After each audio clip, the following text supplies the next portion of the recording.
they have shared our skies for an uneasy 50 years. Eyewitness accounts testify to their breathtaking speed, unparalleled maneuverability, and uncanny silence. They are different than any aircraft made here on Earth. These stealthy visitors are called UFOs, unidentified flying objects. They have shown up unexpectedly in photographs taken all across the globe. Yet if we turn back the pages of history, there are intriguing hints that UFOs have been with us all along. Perhaps even as far back as 12,000 years ago, when our ancestors found shelter in the darkness of caves. The walls of these primitive dwellings were often painted with figures of hunters and the animals they hoped to snare. Recently, other images have come to light. These tracings were made from caves in France and Spain, and they show pictures not ordinarily associated with hunting. Their shapes are very peculiar because they do oftentimes look like UFOs and saucers. And I'm not saying that they are UFOs or that they do represent craft of any type, only that they have a similarity to what we now perceive as maybe craft from another planet as UFOs. And one wonders where the cave people were getting the impetus for putting these on their walls. Obviously, putting paintings on cave walls was a laborious process, and you would only put down the most important things of your daily life. And here these objects appear not once, not twice, but fairly numerous times on the cave walls. The advance of civilization brought us out of caves and into cities.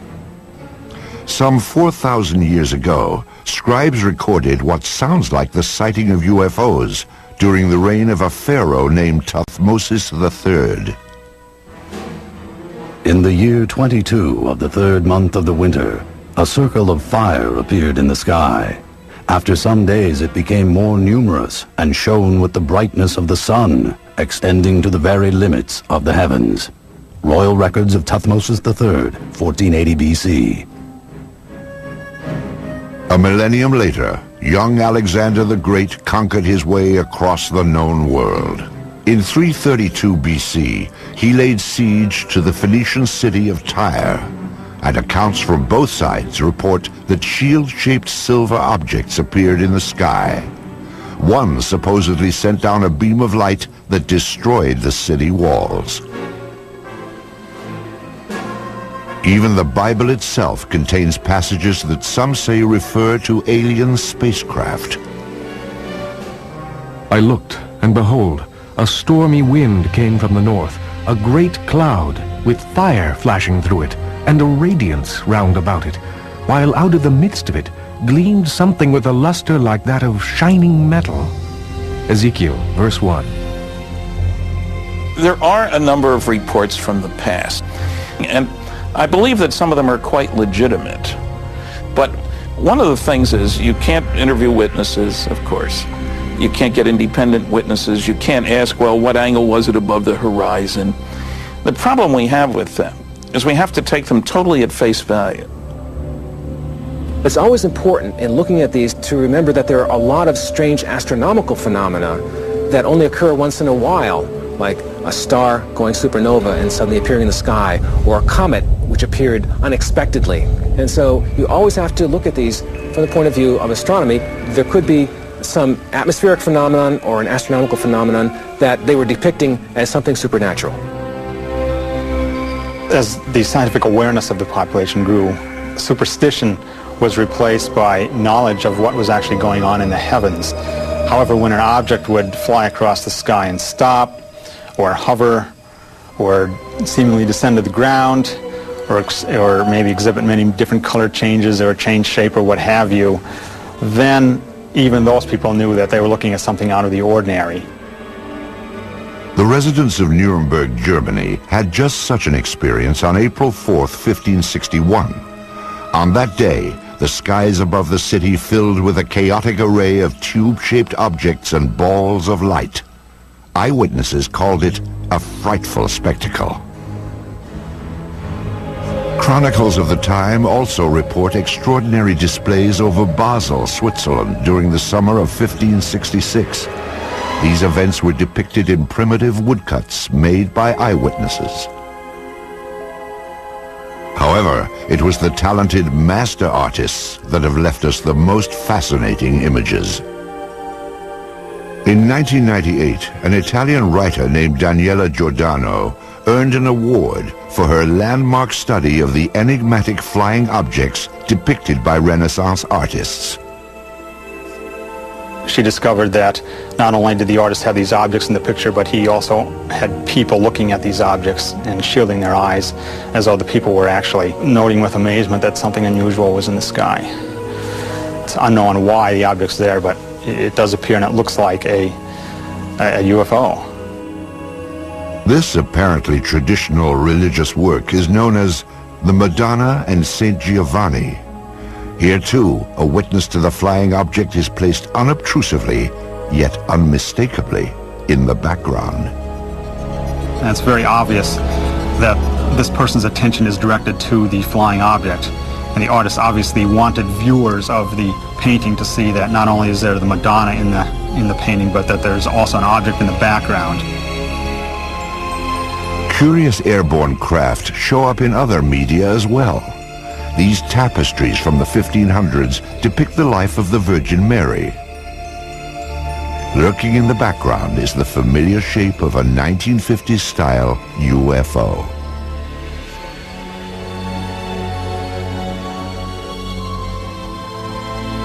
This fresco from a 14th century monastery in Kosovo prominently features what appears to be a flying vehicle.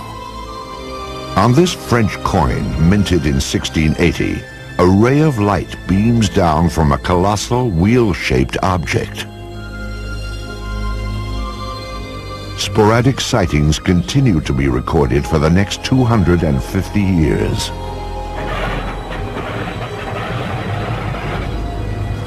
In the 1940s, World War II pilots joined the long list of UFO eyewitnesses. Some of these pilots would later come forward to tell their stories as interest in UFOs increased after the war. Pilots on all sides of the conflict, the Axis and the Allied pilots, reported strange objects, sometimes flying off the wingtips of their airplanes, and seemingly exhibit intelligent maneuvering. If you tried to fly the airplane toward it, the object would fly along with you and just keeping off the wing, or dive down or fly above. You couldn't catch up with it. I talked to a pilot of a B-24 bomber during World War II, and he said one circled around their airplane. Round, smooth, sleek. They all expected to die instantly because this must be a new German secret weapon that was going to shoot them down. We sure don't have anything that looks like that and flies like that. I have one account where they actually fired out and they seemingly went through it. They didn't damage the object at all. Allied pilots thought they were secret weapons of the Germans.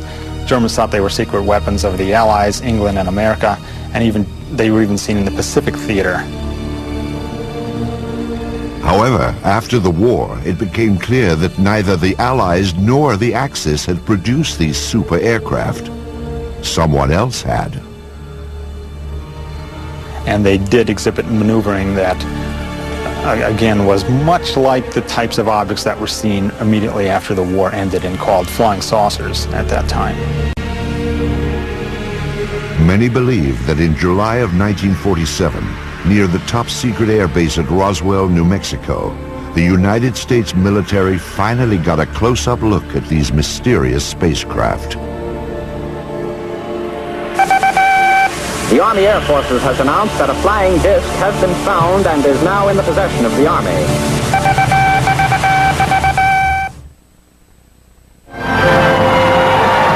In the fall of 1945, American boys came home to a hard-earned welcome.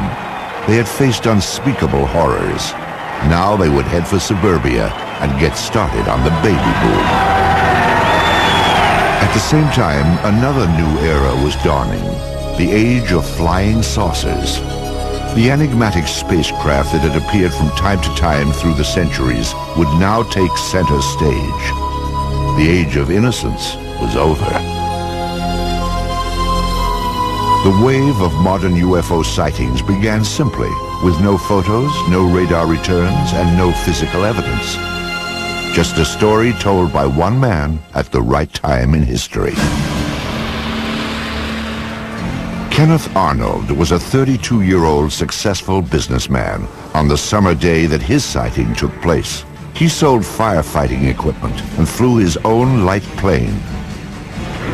On Tuesday, June 24th, 1947, Arnold was flying toward Mount Rainier above the Cascade Mountains of Washington State.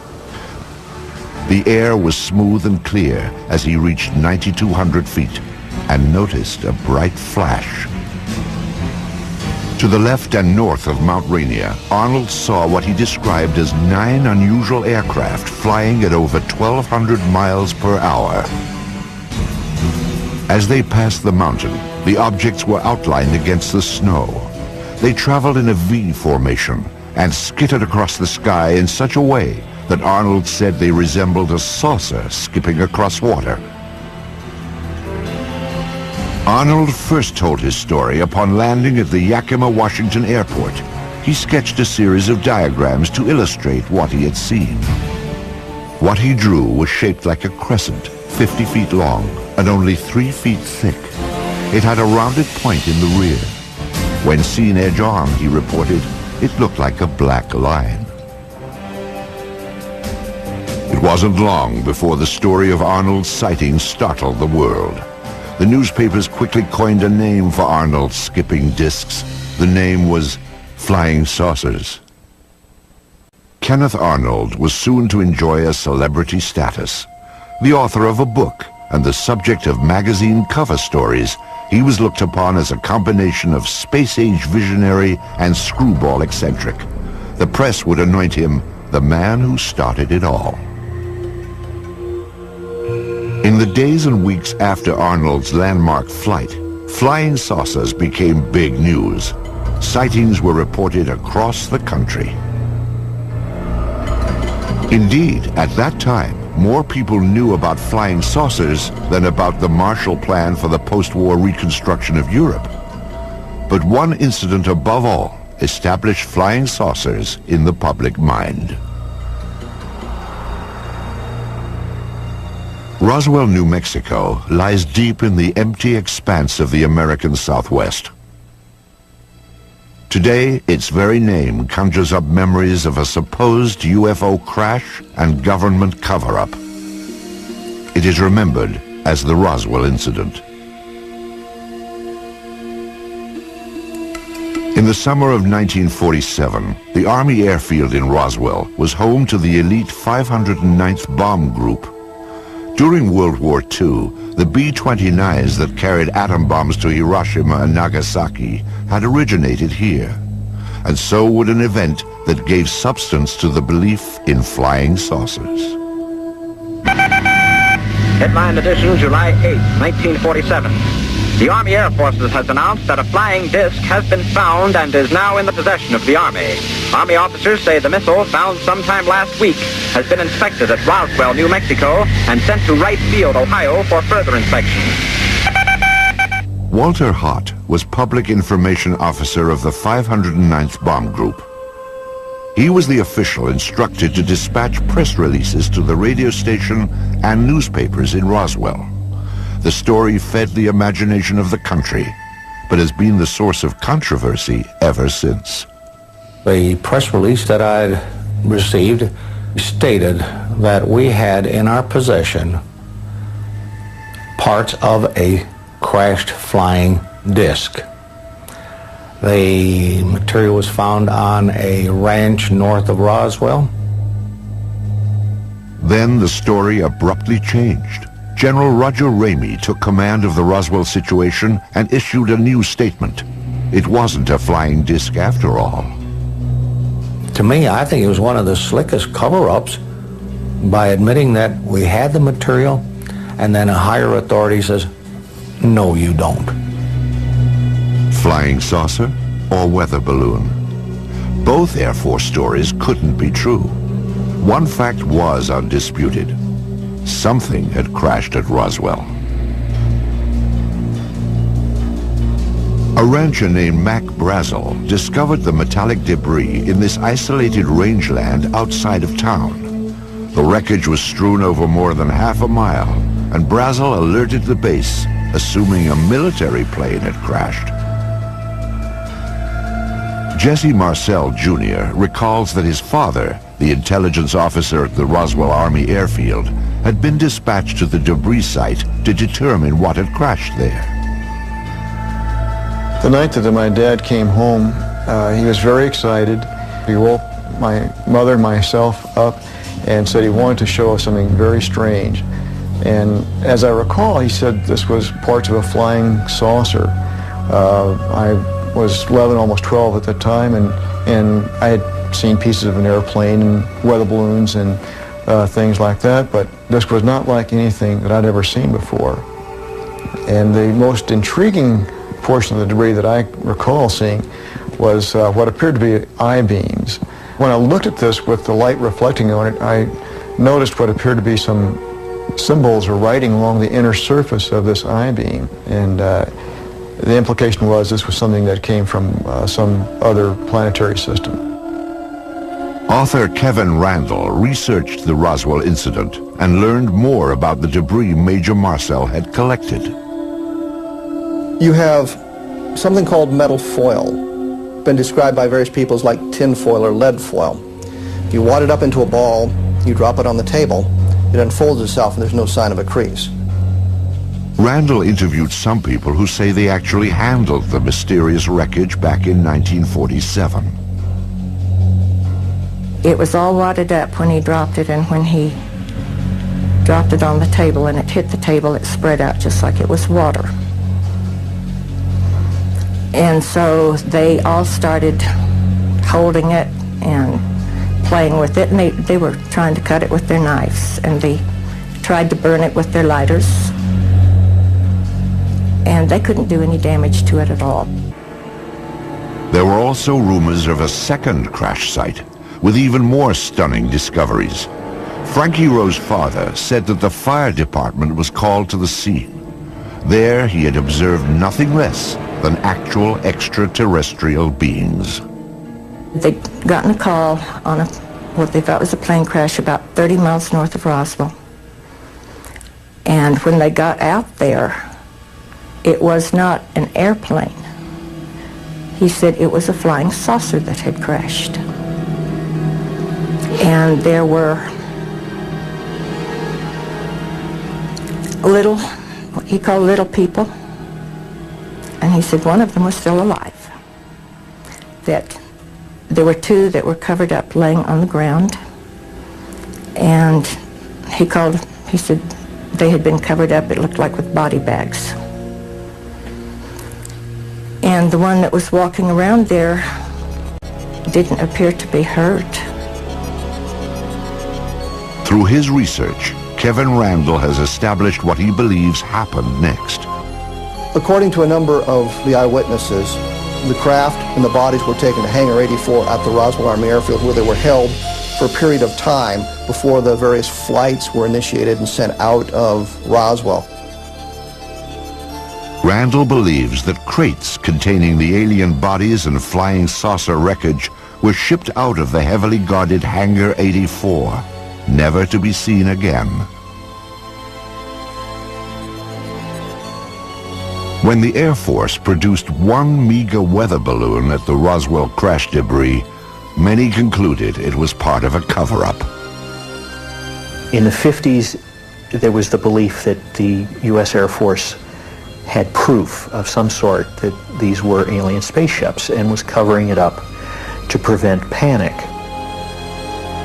There obviously was a cover-up of this accident, because years later my dad said he was actually part of the cover-up because he went along with the weather balloon story. Indeed, according to Marcel, his father revealed that he had been ordered to pose with wreckage from a weather balloon. My dad explained to my mother that this was a non-event. Don't even discuss it with your friends. Don't talk about it. I was a true Air Force brat. I believed in following the orders, you know. He didn't want me to talk about it, so we did not talk about it. These people were visited by military authorities They were told to keep quiet. Frankie Rowe recalls such a visit from a man in a uniform. He started getting louder, and he kept saying, "Don't you understand? You did not see anything." And he had a nightstick type of thing with him that was kind of hanging on his belt. And he took that out, and he got very loud, and he started talking, and every time he would make a point, he would hit his hand with the nightstick. So he would say, "You didn't see anything, you were not there." And he said, "If you ever say one word about this the rest of your life, we will split up this family. If that's not enough," he said, "you know, this is a big desert out here. We can take you out in the desert." And he said, "No one will ever find your bodies." If this disturbing account is true, it can only be described as a death threat, a warning to remain silent about the Roswell incident. What was so vital to protect? In January of 1948, the Air Force would launch an investigation into the escalating flood of UFO reports.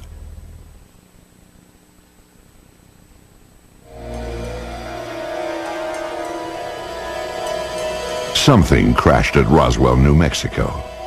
But whether the object that fell from the sky in July of 1947 originated here on Earth or somewhere in outer space has been hotly debated for more than a half-century. Perhaps it truly was a weather balloon, as the Air Force insists. If so, that would deflate one of the seminal events in the history of UFOs. However, if the object was in fact extraterrestrial, the issue then becomes, what business did it have at Roswell? At the time of the Roswell crash, New Mexico was host to the most advanced military and scientific experiments on the face of the planet. In fact, the Roswell area was the only place in the world where testing of cutting-edge radar, rockets, and nuclear weapons could all be found. Perhaps these lurking UFOs had become a threat to national security. The Air Force quietly began investigating the rash of post-war sightings in January of 1948. This inquiry was codenamed Project Sign, and by October, it would reach a truly stunning conclusion.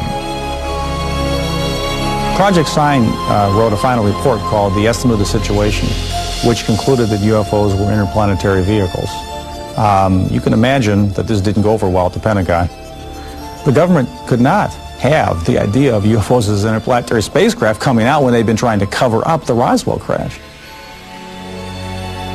It went all the way to the Chief of Staff of the Air Force, who said, "I don't find this document particularly persuasive." He batted it back down and fired practically everybody in Project Sign. The people who were left at Project Sign could read the handwriting on the wall. If you said they were extraterrestrial, you lost your job. Your career was over.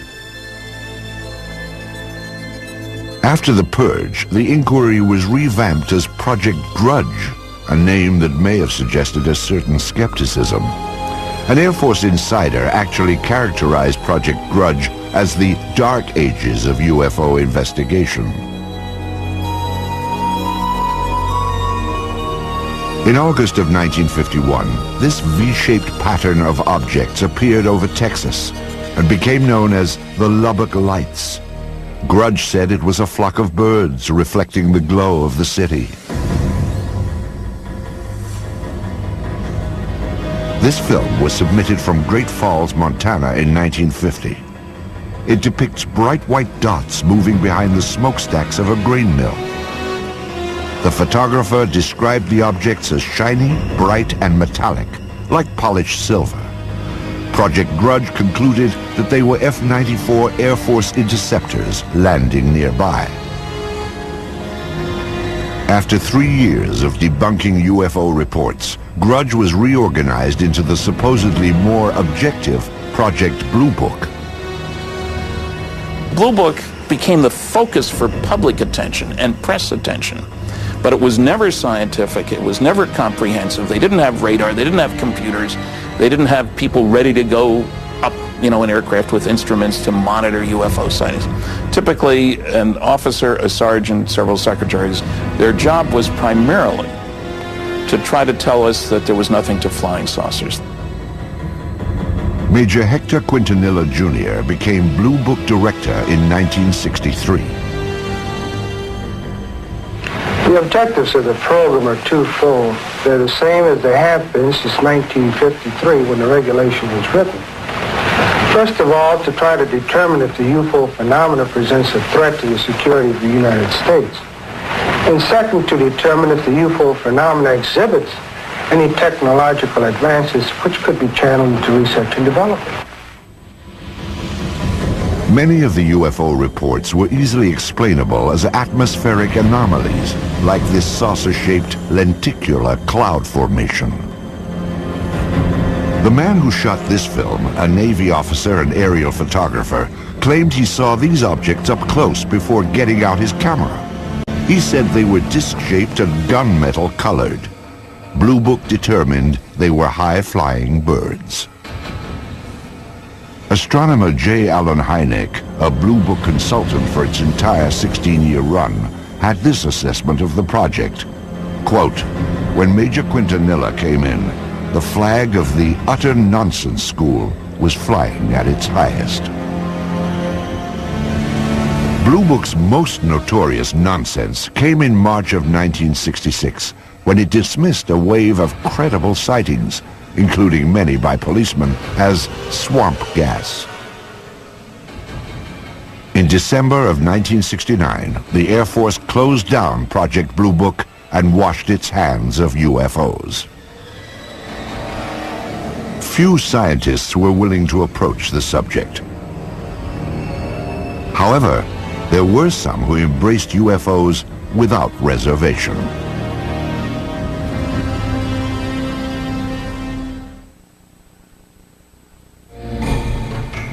During the 1950s, the Air Force stood by its finding in the Roswell case. The crash was nothing more than a weather balloon. But newsreels show a public that continue to watch the skies, hoping to glimpse a spacecraft. Suddenly, people from coast to coast began seeing UFOs. What followed was a popular movement that embraced flying saucers and the spacemen who flew them. Ready or not, the flying saucers were coming. Within a matter of several days, I will myself make what might be called a flying saucer, although I don't choose to call it that because it may not respond to our controls.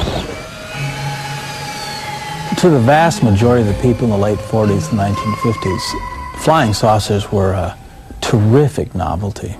And there was a great deal of popular fascination. There were cheesy science fiction films based on the idea that Martians were invading the Earth in flying saucers. Popular magazines printed on pulp paper would hit the newsstands in time to cash in on the trend and expand it to legendary proportions. The man behind those flying saucer legends was publisher Raymond Palmer. Palmer was a man who in his youth had been severely injured, and so he was crippled up, and he was what you would call a hunchback, I guess. He had the instincts of a carnival barker. He liked to put something over on you. And the thing about Palmer was that his fans liked having Palmer put something over on them. It was Palmer's Fate magazine, later called Flying Saucers magazine, which helped spread the idea of UFOs in the 1950s. Spacecraft from around the universe played across these colorful pages. It was here that the UFO was finally identified. Now everyone knew they were spaceships from other worlds. What followed was a craze in the 1950s known as the contactee movement. Contactees were people who said that they had made contact with space people.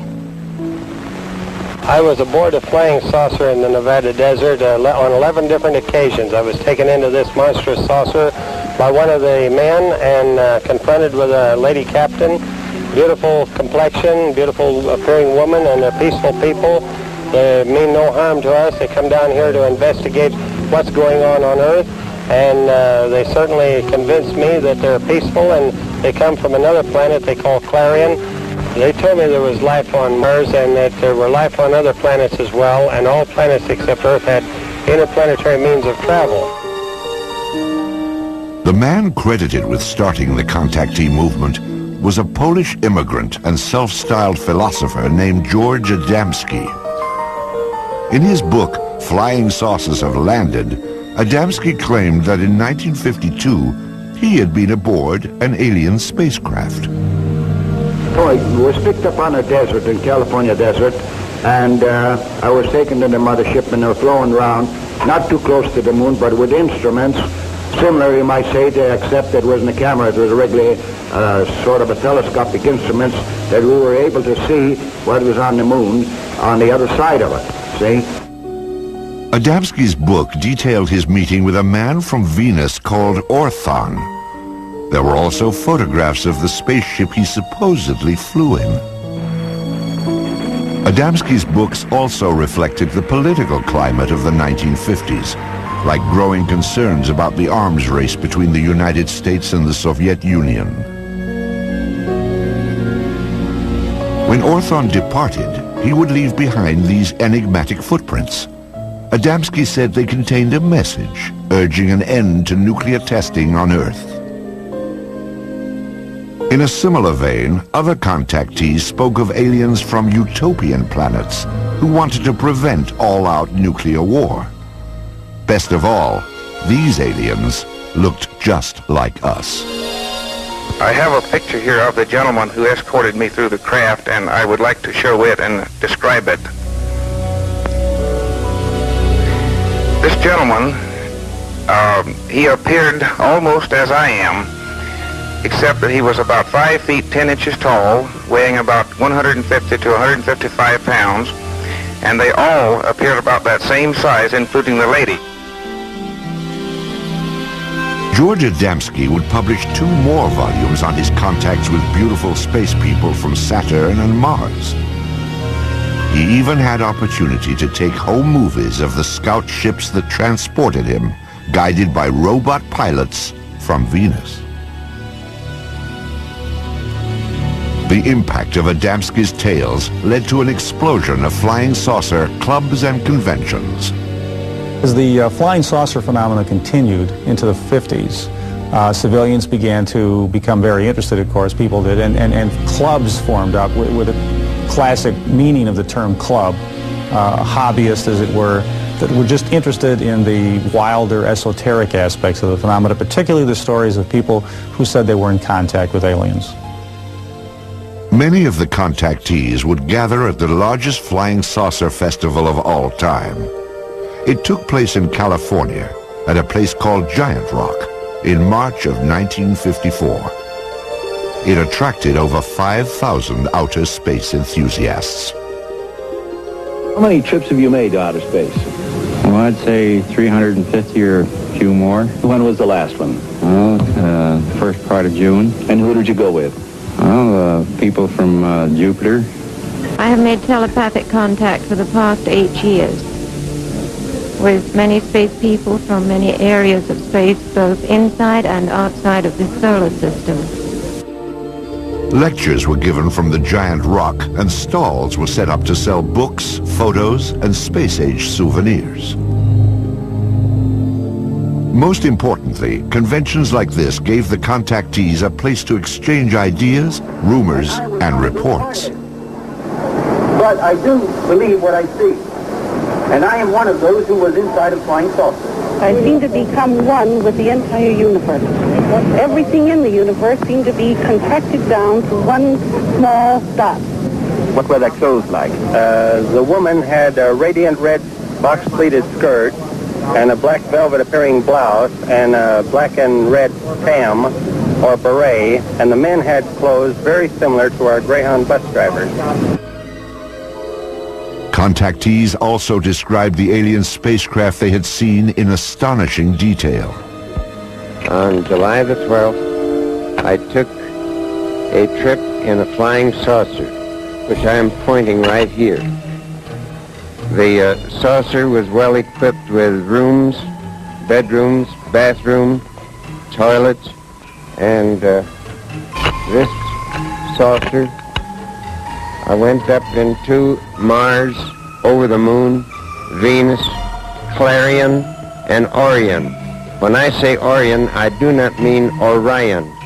It is a planet outside of our galaxy. Also popular among contactees was a belief that startling evidence was about to be revealed. We are going to see more and more of these visitors from space, and that before too long, the evidence will be incontrovertible, that you will have on your TV screens and on your movie screens concrete evidence that the ships are here and that they are real and they're not fantastic things which have been cooked up to make a movie. The contactee wave of the 1950s was a light-hearted sideshow to the UFO phenomenon. However, during this same period, photographs began to surface that suggested UFOs were no joke and had to be taken seriously.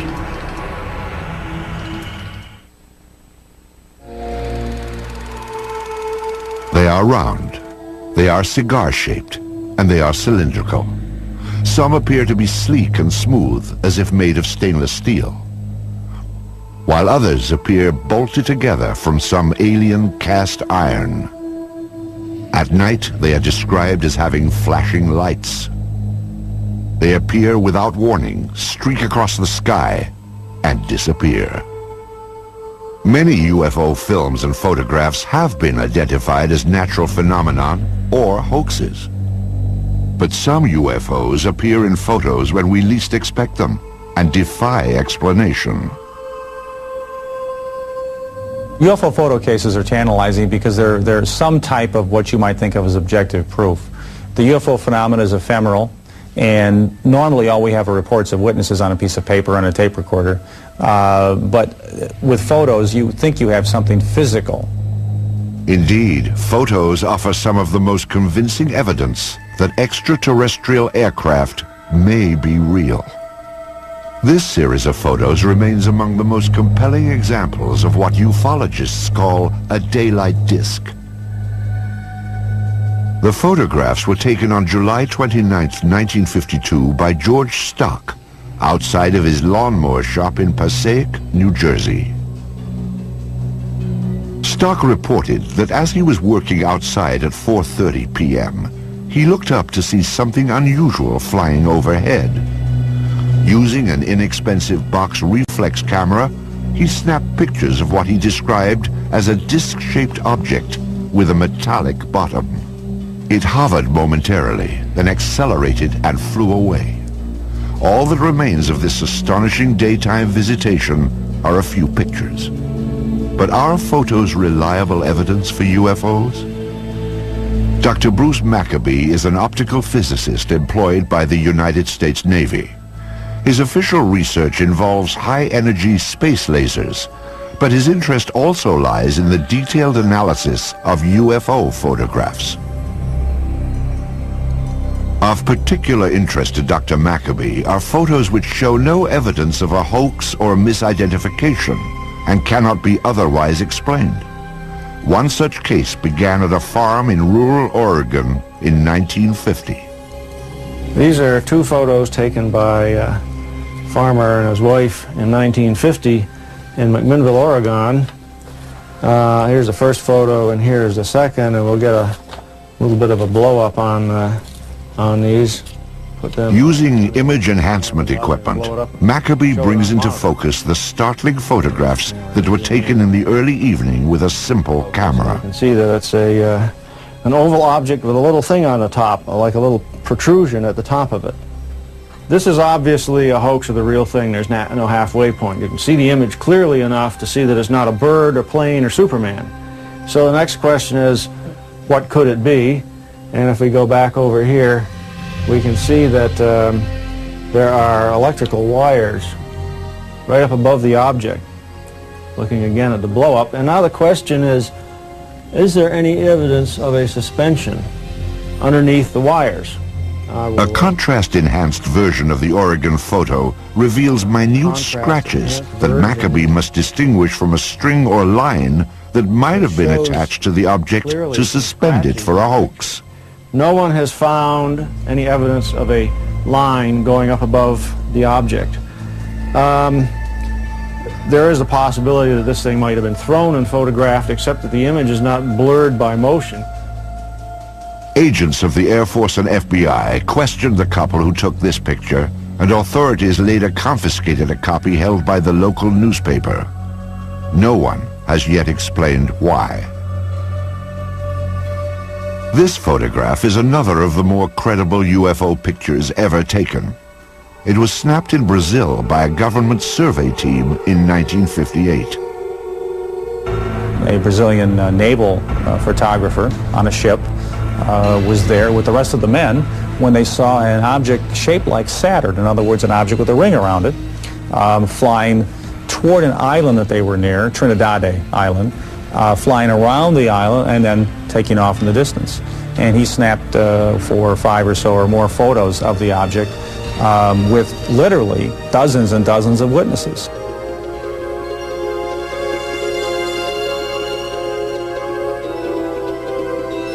The sighting lasted nearly 2 minutes.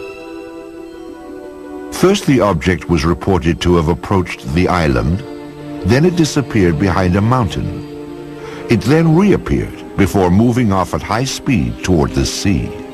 This is clearly a structure that somebody built. It doesn't look like anything that we have on Earth. There were all these witnesses who saw the picture being taken. For these reasons, the photographs are unusually evidential and have to figure in any kind of case for the reality of UFOs as somebody's technology.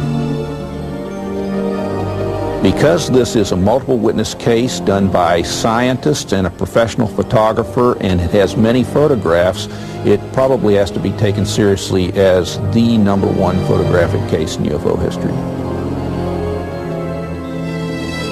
Soon after the photos were taken, Brazil's president, Juscelino Kubitschek, ordered them released to the press.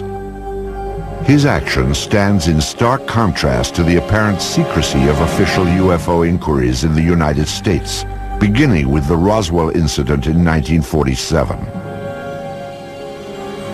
Even today, requests for government records are routinely refused. Documents that are released are often censored to the point of uselessness. Perhaps it is no surprise that many suspect a government cover-up and conclude that unidentified flying objects may indeed originate somewhere other than Earth.